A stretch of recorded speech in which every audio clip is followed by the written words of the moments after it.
जिन लोगों ने किए कठिन काम, जिन लोगों ने किए कठिन काम, उन लोगों ने किए अपने बड़े नाम। उन लोगों ने किए अपने बड़े नाम। मैं तो इतना बोलता हूं, कुछ ऐसा अपना अंदाज हो, कुछ ऐसा अपना अंदाज हो जहां पहुंचे इंतजार हो और जहां से निकले हमारी याद हो। जहां से निकले हमारी याद हो, कुछ ऐसा हम कर लें। और कल दोपहर की कर्मकांड की कक्षा में जब कर्मकांड की उस सार को मैं बता रहा था, उस सार में आप लोगों के लिए बहुत अच्छी बात जब सामने आई तो सब लोगों के भाव भी बन गए। और जब गाथा कर्मकांड की पढ़ी तो उसमें क्या लिखा था कर्मकांड में, आचार्य भगवंत नेमिचंद महामुनिराज ने सबकी आंखें खोली और उसमें जो शब्द लिखे, पहले मैं वहाँ से बात की शुरुआत करता हूँ कि क्या वहाँ बोला। तो उन्होंने बोला, गाथा पढ़ता हूँ आपको। चत्तारि विखेतायिम आउन वंदे होदि सम्मतम अनुवदमवादायिम नलहदि देवागुम मोतुम। क्या लिखा है यहाँ बहुत सुंदर गाथा का अर्थ करते हुए नेमिचंद महामुनिराज, ये नेमिचंद महामुनिराज ने नहीं, ये पता है किसका अर्थ है, ये हमारे सिद्धांत ग्रंथ धवला जय धवला जो आचार्य भगवान ने लिखी हैगी, दर्शन स्वामी ने, उसका सार हम लोग मतलब आप लोग नहीं पढ़ पाते हो तो उसका सार श्रावकों को पढ़ने के लिए कर्मकांड ग्रंथ लिखा और सत्व प्रकरण की भूमिका में ये गाथा दिए। और उसका अर्थ ये क्या अर्थ है, 2 लाइनों में इसका अर्थ दिया है। पहला अर्थ उन्होंने ये दिया है कि चारों गतियों की किसी भी पर्याय में अगर आपने मनुष्य मतलब कोई भी आयु का बंद कर लिया तो आप सम्यक दृष्टि तो बन सकते हो। क्या अर्थ था कि आप अगर मान लो आपने नरक का आयु का बंद कर लिया, त्रियंश आयु का बंद कर लिया है ना, मान लीजिए मनुष्य आयु का बंद कर लिया है, तो आपको किसी भी आयु का बंद कर लो, सम्यक प्राप्ति की आपको पात्रता है। फिर दूसरी लाइन बिल्कुल जगा देने वाली है। दूसरी लाइन में लिखा है कि अगर किसी जीव ने नरक का आयु का बंद कर लिया, तिर्यंश आयु का बंद कर लिया या मनुष्य आयु का बंद कर लिया, वो चाहकर भी प्रतिमाओं को धारण नहीं कर सकता, वो चाहकर भी अनुव्रतों को धारण नहीं कर सकता, वो चाहकर भी महाव्रती नहीं बन सकता।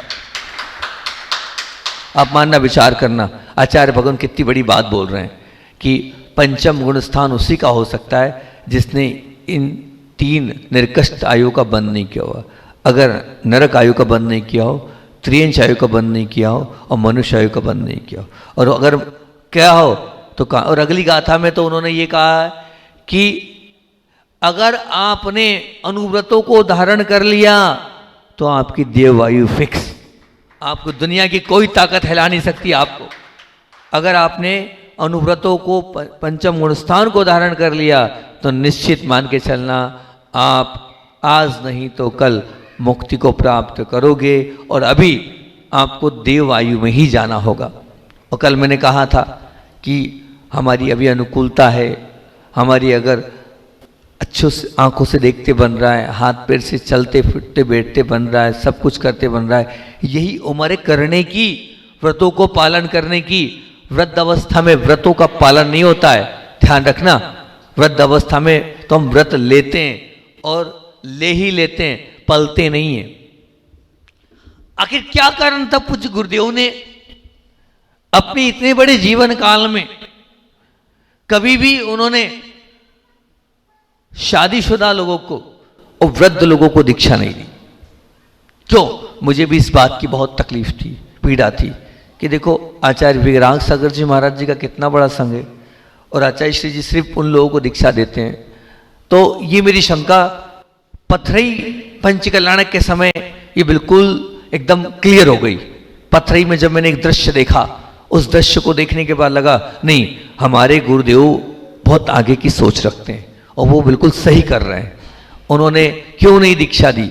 मुझे ये वेदना थी। एक सागर के वेद जी थे, वो अनंतानंद सागर जी उनका नाम हुआ। वेद जी जो थे इतने जुड़े थे संघ से, सागर के थे वो, मतलब वो एक डॉक्टर थे, आयुर्वेद में, उन्होंने बहुत अच्छी पुस्तक भी लिखी और आचार्य श्री के प्रति समर्पित, लेकिन आचार्य श्री उनको दीक्षा नहीं दे रहे थे। बहुत प्रयास किया उनने, आचार्य श्री ने उनको दीक्षा नहीं दी और वो नहीं माने गुरुदेव की बात, और वो जाके सरल सागर जी महाराज जी से उन्हें दीक्षा ले ली। तब देखो आज वो नहीं है, लेकिन जो सत्य वो बता रहा हूं मैं कि वो पथरई पंचकल्याणक में गुरुदेव के दर्शन करने आए। जब मैं उनकी चर्या को देखा कि रात को वो चल रहे हैं तो उनसे चलते नहीं बन रहा है, उनको टॉर्च लेना पड़ रहा है। वृद्धावस्था में उन्होंने दीक्षा ली, उनको क्या लेना पड़ रहा है? टॉर्च के सहारे वो चल रहे हैं। ना वो पीछे लगा पा रहे हैं, ना वो व्यवस्थित चल पा रहे हैं, और ना अपने मूलगुण अच्छे से पाल पा रहे हैं, ना वो कायसर कर पा रहे हैं, ना वो व्यवस्थित सामायिक कर पा रहे हैं, ना वो व्यवस्थित प्रतिक्रमण कर पा रहे हैं। मुझे ऐसा लगा कि आचार्य श्री शायद इसीलिए वृद्ध लोगों को दीक्षा नहीं देते हैं कि क्या मतलब ऐसे व्रतों को देने से अगर व्रतों का पालन ही नहीं हो रहा है तो उल्टा और दोष लग रहा है। इसीलिए शायद उस दृश्य को, उस पूरी परिस्थिति को देखकर मैंने समझा कि ये परिस्थिति होती होगी, इसीलिए गुरुदेव ने सोचा होगा, समझा होगा, लेकिन वृद्धों को दीक्षा नहीं दी। और दी भी तो उन्होंने बहुत सुंदर सी एक परियोजना बना दी कि भैया तुमसे चलते बनता नहीं है, तुम आ जा सकते नहीं हो, परिस्थिति बिगड़ जाती, तो उन्होंने नेमावर आश्रम में क्षुल्लक दीक्षा दी, तुम्हें यहीं रहना है और यहाँ रहकर अपने व्रतों का पालन और निर्वाह अच्छे से करना है। तो एक निश्चित मान के चलना कि अगर व्रत क्यों लिए जाते हैं, क्या कारण है? व्रत इसलिए लिए जाते हैं, इन व्रतों के माध्यम से हम अपने आप को ऊंचा उठा सकते हैं। मैंने कल कहा था अनकाउंटेबल कर्मों की निर्जरा होती है, असंख्यात गुणी कर्मों की निर्जरा होती है। कैसे? व्रतों को लेने से।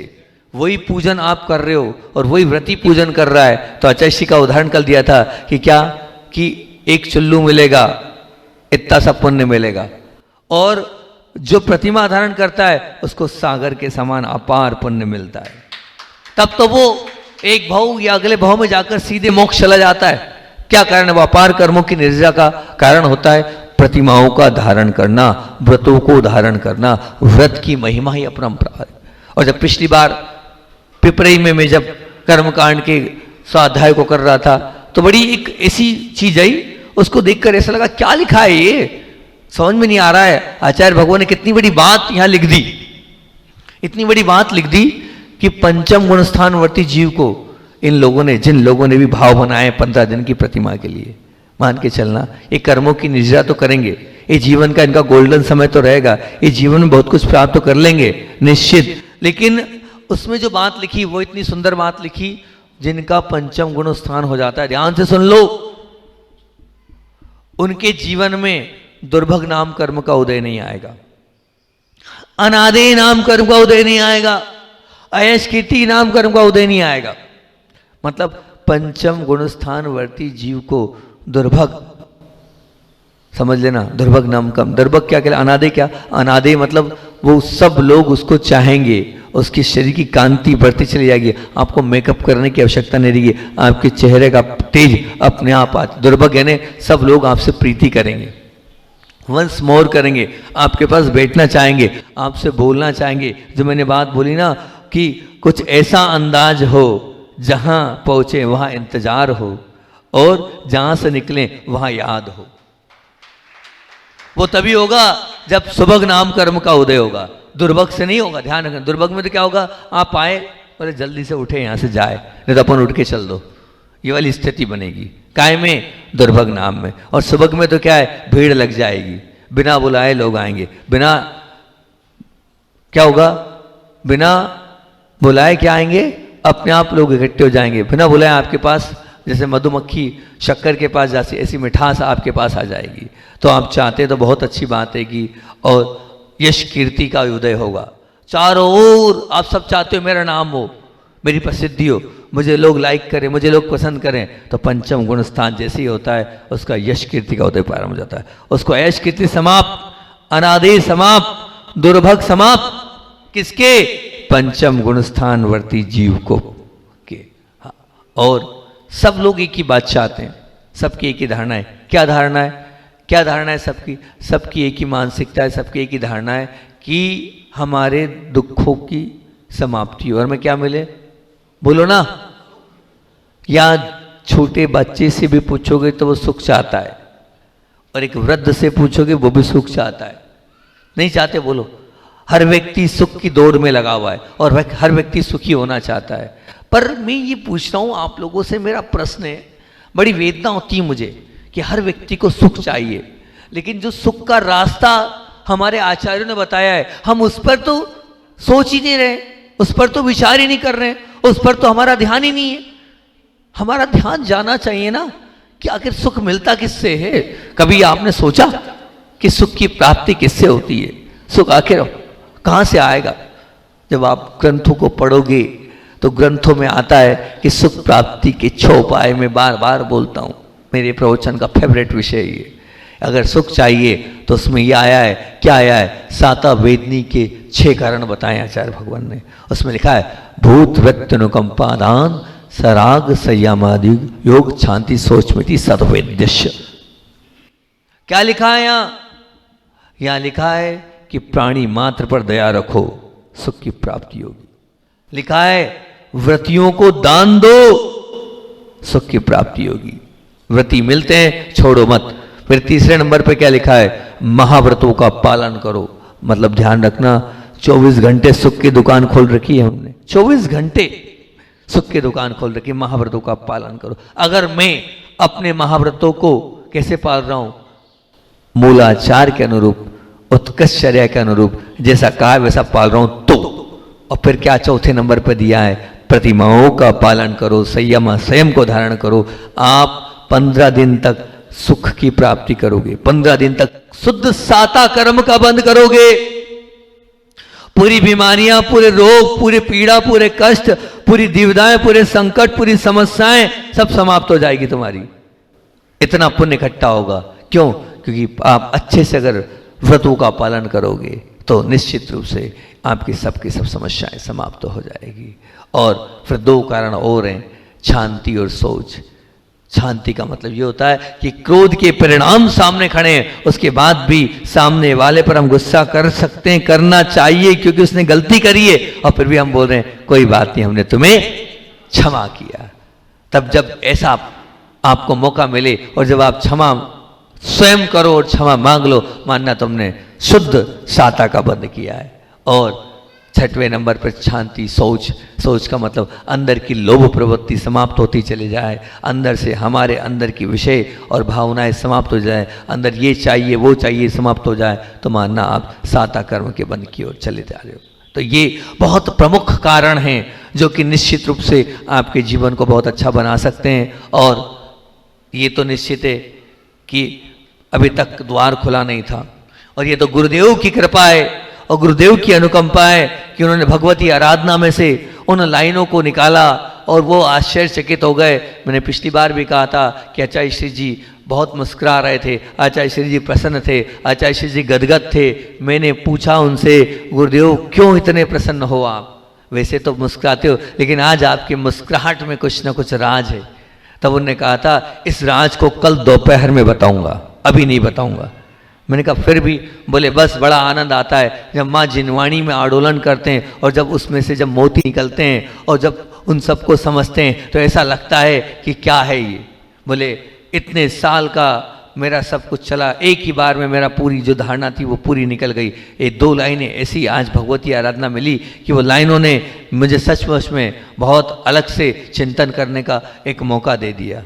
तो आप गुरुदेव तो गुरुदेव हैं, उनकी लाइनें क्या है। अब जब वो बोलते हैं और ऐसे बोल देते हैं अगले दिन अब क्लास में इंतज़ार करो, निकल नहीं रहे थे 12, 15, 18 घंटे, कैसे क्या आचार्य बताएंगे क्या बताएंगे। तब उन्होंने भगवती आराधना की ये जो लाइनें हैं ये सुनाकर बोला कि मैं तो समझता था कि श्वेतांबर परंपरा में ही इस प्रकार के व्रतों को लिया जाता है कि अस्थायी प्रतिमा ली जाती है, लेकिन दिगंबर आमनाय के भगवती आराधना जैसा सबसे प्राचीन और सबसे ऑथेंटिक ग्रंथ माना जाता है हमारा भगवती आराधना, जिससे मुनिचर्या, शावकचर्या और मरण करने का तरीका जिस ग्रंथ में सिखाया है, कैसे मरना है, मरने की कला अगर सीखना हो तो आपको भगवती आराधना ग्रंथ का अध्ययन करना चाहिए, जिससे आप अपने जीवन को अंत बहुत अच्छे से कर पाओगे।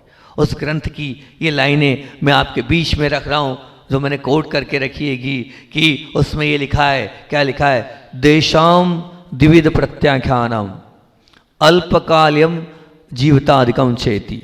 मतलब दो प्रकार के प्रत्याख्यान होते हैं, एक होता है अल्पकालीन और एक होता है जीवन पर्यंत। अब क्या लिखा, पक्ष मास षणमास आदि रूपेण भविष्य कालम सवधिकम कृत्वा तत्र स्थूल हिंसा नतस्ते ब्रह्म परिग्रह, है ना, और परिग्रहांत चरिष्यामि इति प्रत्याख्यानम अल्पकालिकम। क्या हुआ इसका तात्पर्य? इसका तात्पर्य ये हुआ कि एक व्रत होते हैं जो जीवन पर्यंत लिए जाते हैं और एक ये अनुव्रत होते हैं जो अल्पकालीन लिए जाते हैं। तो अल्पकालीन में पक्ष यानी 15 दिन, इसलिए पीछे 15 दिन के पड़ा था, कम से कम 15 दिन आया है। मास 1 मास, षणमास 6 मास, आदि रूपेण भविष्य कालम सवधिक। इन प्रतिमाओं को धारण किया जा सकता है। दिगंबर आमना के भगवती आराधना ग्रंथ की बात आप लोगों के बीच में मैंने रखी, तो नहीं ले सकते हम, लेकिन हम 15 दिन के लिए तो अपने आप को पंचम गुण स्थान से बांधकर अपने जीवन को अच्छा बना सकते हैं।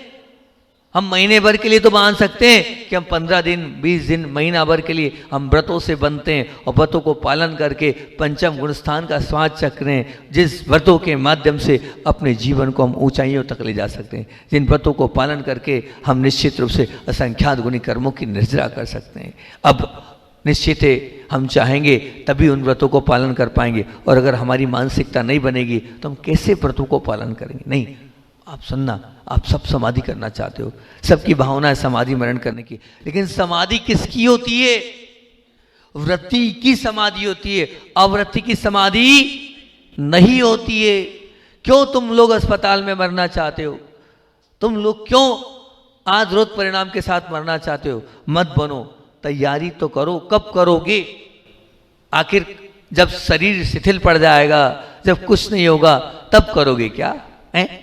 और मैं तो एक ही बात बोलता हूँ, एक ही क्लास में कब तक रहोगे? विद्यार्थी जब एक कक्षा में रहता है तो उसको हम फेलियर बोलते हैं। तो अपनी कक्षा को आगे बढ़ाओ, पास हो और प्रतिमाओं को आगे बढ़ाकर अपने जीवन में कुछ संयम को धारण करो, क्योंकि श्रावक का मतलब ही होता है श्रद्धावान, विवेकवान और क्रियावान।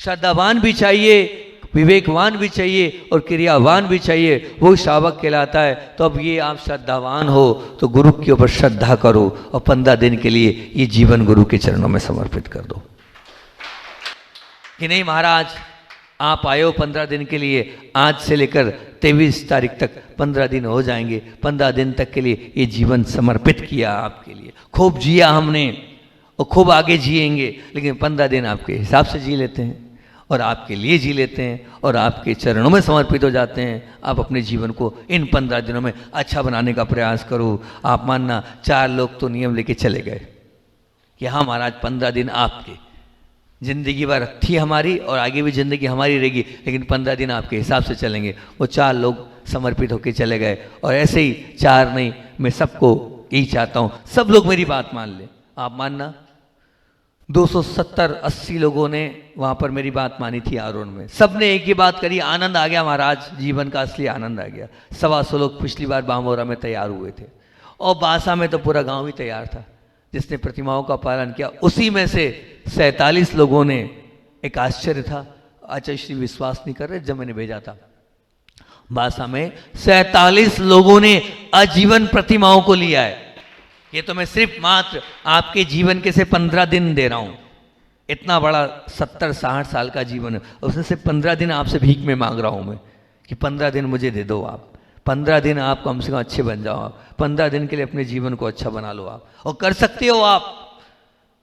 आपकी अगर इच्छा होगी तो कर लोगे, और अगर आपकी भावना ही नहीं होगी तो नहीं होगी। भाई औषधि लेते हो, हम उसका प्रायश्चित दे देंगे, कोई बाधा नहीं है। और कोई परेशानी समझौता कर लेंगे, पर कम से कम तैयार तो हो, अपने धर्म को तो मानो, आप स्वीकार तो करो अपनी आस्था के साथ कि नहीं हम पालन करेंगे। अब नहीं तो फिर कब? मैं आपसे पूछ रहा हूं, अभी आप नहीं करोगे तो फिर कब पालन करोगे? कब तक आप ऐसा करोगे हम कर लेंगे, आएगा वो समय। मैंने कल 2 उदाहरण दिए थे, कल की क्लास सुन लेना, अभी समय मेरे पास नहीं। 2 उदाहरण का कि एक व्यक्ति नाम तो बता दीक्षा कर रहा था, दीक्षा नहीं ली, अंत में दोनों घुटने खराब हो गए, दीक्षा नहीं ले पाया। और एक व्यक्ति अभी मेरी माँ की समाधि हो जाए फिर प्रतिमा लूंगा, और वो भी क्या हुआ, उसके पहले वो खुद चला गया। क्या भरोसा आपका, आपका क्या होगा, कैसे होगा, किस प्रकार से होगा, कोई भरोसा है क्या? नहीं है भरोसा भैया। अरे पल का भरोसा नहीं, और कल ले लूंगा की बात कर रहे हो भैया, कोई भरोसा नहीं है। तैयार होकर अपनी मानसिकता को अच्छा बनाओ और प्रतिमाओं को धारण करो। महाराज बार बार आप कहते रहे हो, लेकिन बता दो, सरल सहज बहुत छोटे छोटे नियम है, ऐसा कुछ भी नहीं है कि बहुत बड़े ना। 5 अनुव्रत कहलाते हैं। 5 अनुव्रत आप जानते हैं कौन कौन से 5 अनुव्रत होते हैं? कौन से 5 अनुव्रत कहलाते हैं? कौन कौन से? पहला अनुव्रत कहलाता हैगा अहिंसा अनुव्रत। बस संकल्प पूर्वक मन वचन काय से 30 जीवों को घात में ना करूँगा, ना दूसरों को कराऊंगा और ना अनुमोदना करूँगा। ठीक, हाँ, स्थावर तो अब आपको भोजन आदि बनाना है, ये हो गया अहिंसा अनुव्रत। कोई बहुत बड़ा तो है नहीं कि कठिन है, आप नहीं पाल सकते। फिर सत्यानुव्रत, मतलब स्थूल झूठ, बड़ा झूठ ना स्वयं बोलूँगा ना दूसरों से बुलवाऊँगा, और ऐसा सत्य भी नहीं बोलूँगा जिसके माध्यम से किसी को विपत्ति आ जाए, कोई परेशानी में। जी सत्यानुव्रत बहुत इजी है, आप मानना, उसका स्वरूप बहुत कठिन नहीं है। तीसरा है कौन सा है? आचार्यानुव्रत, मतलब हम सार्वजनिक जल और मिट्टी के अलावा दूसरी की रखी हुई, पड़ी हुई, गिरी हुई, भूली हुई अथवा ऐसी कोई वस्तु ना स्वयं ग्रहण करेंगे ना दूसरों को क्या उसके विषय में हम मोटिवेट करेंगे। ये हो गया कौन सा? आचार्यानुव्रत। फिर ब्रह्मचर्यानुव्रत, भैया मैं मेरी पत्नी के अलावा, मैं मेरे पति के अलावा बाकी जितने हैं सबको पिता भाई के समान मानूंगा, और अगर मेरी शादी नहीं हुई है तो सब इस जगत के जितने पुरुष हैं वो पिता और भाई के समान है, और जितनी भी अगर बच्चे ले रहे हैं तो जितने भी वो पिता और भाई के समान है। ये आपको मानना है ना, महिलाओं के लिए और पुरुष के लिए ये ब्रह्मचर्यानुव्रत कहलाता है। अनुव्रत हो जाएगा आपका। और परिग्रह अनुव्रत में तो जो हमारे धन धान्य आदि हैं, जो हमारे कपड़े हैं, जो अभी परिणाम उसमें भी आ जाएगा ये, तो हम उसके हिसाब से उन 10 प्रकार के क्षेत्र आदि का हम पूरा ले लें कि क्षेत्र है, वास्तु है, मतलब मकान है ना, हमारे 2 ही मकान के मालिक। मैं ये नहीं कह रहा हूँ आप मकान कम कर लो, उतने के ही मालिक करेंगे, ये कहलाता है 5। ये 5 अनुव्रत हो गए, मतलब उसमें कोई बहुत नहीं, 5 अनुव्रत, 4 शिक्षाव्रत और 3 गुणव्रत। ये 5 अनुव्रत में एक भी अनुव्रत आप बता दो जो मुझसे नहीं होगा। बताओ यहाँ जितने लोग बैठे हैं इनमें से कोई एक अनुव्रत आप नहीं पाल सकते हो क्या? बोलो। 5 अनुव्रत कोई कठिन है? बोलो तो सही, कठिन लग रहा तो बोलो, मैं उसमें कोई ऑप्शन दे दूंगा आपको। मैं बड़ा सरल सहज महाराज हूं, मैं सबका रास्ता निकालने को तैयार हूं। कोई कठिन है इसमें? नहीं है। ये 5 अनुव्रत हो गए। 5 अनुव्रत, 4 शिक्षाव्रत, 3 गुणव्रत, इतने 12 अनुव्रतों को पालन करना। फिर उसके बाद क्या है? उसके बाद है दिग्व्रत। 3 दिग्व्रत होते हैं, मतलब उसके बाद क्या है? 3 आपके गुणव्रत, उसमें 3 गुण। पहला होता है दिग्व्रत। अब दिग्व्रत क्या कहलाता है? कि सूक्ष्म पापों से बचने के लिए मरण पर्यंत, अब मरण पर्यंत तो है नहीं, आप 15 दिन पर्यंत कर लेना कि 15 दिन पर्यंत हम क्या कर रहे हैं? 10 दिशाओं को बांध रहे हैं, हम इससे बाहर नहीं जाएंगे। आप मान लो भारत देश से बाहर नहीं जाएंगे, और क्या 10 दिन 15 दिन भारत देश से बाहर नहीं जाएंगे, इतनी सीमा बांध लो। ठीक, और अब ये कहलाता दिग्व्रत, और एक कहलाता देशव्रत। अब देशव्रत में तो दिग्व्रत में जीवन पर्यंत के लिए, मतलब 15 दिन के लिए, आपका जीवन पर्यंत 15 दिन हो गया आपका, ठीक, या महीने भर हो गया, जिसको जितनी प्रतिमा लेना है। और देशव्रत में तो क्या है? प्रतिदिन का नियम लेते जाओ। प्रतिदिन का ले सकते हो कि 24 घंटे हम कोरबई से बाहर नहीं जाएंगे, 12 घंटे हम इस मोहल्ले से बाहर नहीं जाएंगे, 6 घंटे हम इस कमरे से बाहर नहीं जाएंगे, इस गली से बाहर 1 घंटे नहीं जाएंगे। ऐसा रोज की रोज सुबह आपको लेना है नियम। जितना आपको लगता है उतना आप कर लेना, या 1 घंटे का ये ले लेना कि भैया 1 घंटे मंदिर से बाहर नहीं जाएंगे। प्रवचन बैठे इतना ले लेना आप देशव्रत कि हम आधा घंटा इस परिसर से बाहर नहीं जाएंगे, इतना कर लेना। ये नहीं हो सकता है। मैं आपसे पूछ रहा हूं, जो मुझसे बोलना नहीं हो सकता बताना महाराज, ये नहीं हो सकता है, सबका रास्ता दूंगा मैं। ये सामान्य से देशव्रत हो गया, है ना। और तीसरा कौन सा है? तीसरा और जो बहुत महत्वपूर्ण है वो है अनर्दंड व्रत। इसको समझ लेना। ये अनर्दंड व्रत क्या है? अनर्दंड व्रत का मतलब क्या होता है? ये अनर्दंड मतलब जिसे कोई प्रयोजन नहीं हो, फालतू में व्यर्थ पाप हम इकट्ठा कर रहे हैं, उसको अनर्दंड व्रत कहते हैं, है ना। और वो जो अनर्दवन क्या होता है, अनर्दवन कहलाता है, उसके मुख्यता से कहते हैं कि अनर्दवन के अतिचार, अनर्दवन क्या कि कंदर पहने राग की अधिकता से खूब हंसना, अशिष्ट वचन बोलना, ये हास्य और अशिष्ट वचन शरीर से कुचेष्टा करना, या धृष्टता पूर्वक मौखर या बहुत बकवास करना, या बिना विचारे अधिक कार्य करना, या उपभोग परिभोग को जो है अधिक रखना, ये एक प्रकार से अनर्दंड वर्ण है। अब अनर्दंड वर्ण कितने होते हैं इसको समझ लेना, 5 होते हैं। और मैं ये मानता हूँ अनर्दंड वर्ण को जिसने समझ लिया उसका जीवन अच्छा बन जाएगा, उसका जीवन महान बन जाएगा, उसका जीवन उत्कृष्ट बन जाएगा। 5 अनर्द वर्ण है। देखो 5 अनुव्रत हो गए, ठीक, 3 गुण व्रत हो गए, इसमें एक बता दिया दिग्व्रत व्रत, एक बता देश व्रत। अब तीसरा है अनर्दंड व्रत, उसके कितने 5 भेद होते हैं। सरल, पापोपदेश, पहला है पापो, मतलब खोटे व्यापार आदि का उपदेश नहीं देना। अरे तुम मछली पकड़ लो, मछली खेती कर लो, बूचड़खाने खोल लो, ऐसा कोई काम कर लो जिससे हिंसा का उपदेश, पाप का उपदेश नहीं देना। हिंसा दान, ऐसा उपकरण दान नहीं देना, लो बंदूक ले जाओ, ले तलवार ले जाओ, ले ये हमारी मशीन ले जाओ, तो पापोपदेश, हिंसा दान नहीं देना। अब ध्यान मतलब क्या, इन 15 दिनों में पर के दोषों को देखना नहीं, पर की लक्ष्मी को चाहना नहीं, पर की स्त्री की तरफ दृष्टि नहीं डालना, द्वेष हो ऐसे कारण ये मर जाए वो मर जाए ऐसी भावना नहीं रखना, इसका नष्ट हो जाए उसका नष्ट हो जाए ये नहीं करना, उसकी खेती जल जाए उसका वो हो जाए, नहीं वो चुनाव में हार जाए ये जीत जाए उसके यहाँ डाका पड़ जाए, ये अब ध्यान, किसी का बुरा सोचना वो नहीं सोचना है हमें। चौथा प्रमादचर्या, बिना प्रयोजन के जमीन खोदना, जल फेंकना, जलाना, इस प्रकार से वनस्पति तोड़ना घुमाना, ये कहलाता है प्रमादचर्या। अर्थात इन 15 दिनों में गिनकर पानी यूज करना। कुएं का तो यूज करोगे नहीं, आप नहाने धोने के लिए नल का करोगे, उसमें भी कि भैया 4 मग्गे 5 मग्गे कितने से काम चलता, उतने में स्नान कर लिया, आधी 1 बाल्टी में हमने क्या कर लिया, अपना वस्त्र आदि धो लिए। जितना कम हो सके प्रमादचर्या आदि कम से कम करना, ठीक। और 5वें नंबर पर दुष्श्रुति, मतलब चित्त को कलुषित करने वाले ऐसे कोई साहित्य को न सुनना, ना कोई मोबाइल पर ऐसी बात सुनना, ना ऐसे गीत सुनना, ना ऐसा नाटक देखना, ना ऐसी कोई फिल्म देखना जिसके माध्यम से मेरे परिणाम खराब हो। ये 5 अनर्थ दंड व्रत है। कौन सा, पापोपदेश, हिंसादान, अवध्यान, प्रमादचर्या और दुष्श्रुति। अब इसमें क्या कठिन है, आप क्या नहीं कर सकते हो, कुछ नहीं कर सकते हो, मुझको बताओ महाराज जी ये नहीं कर सकते, अपन उसका रास्ता गली देखते हैं।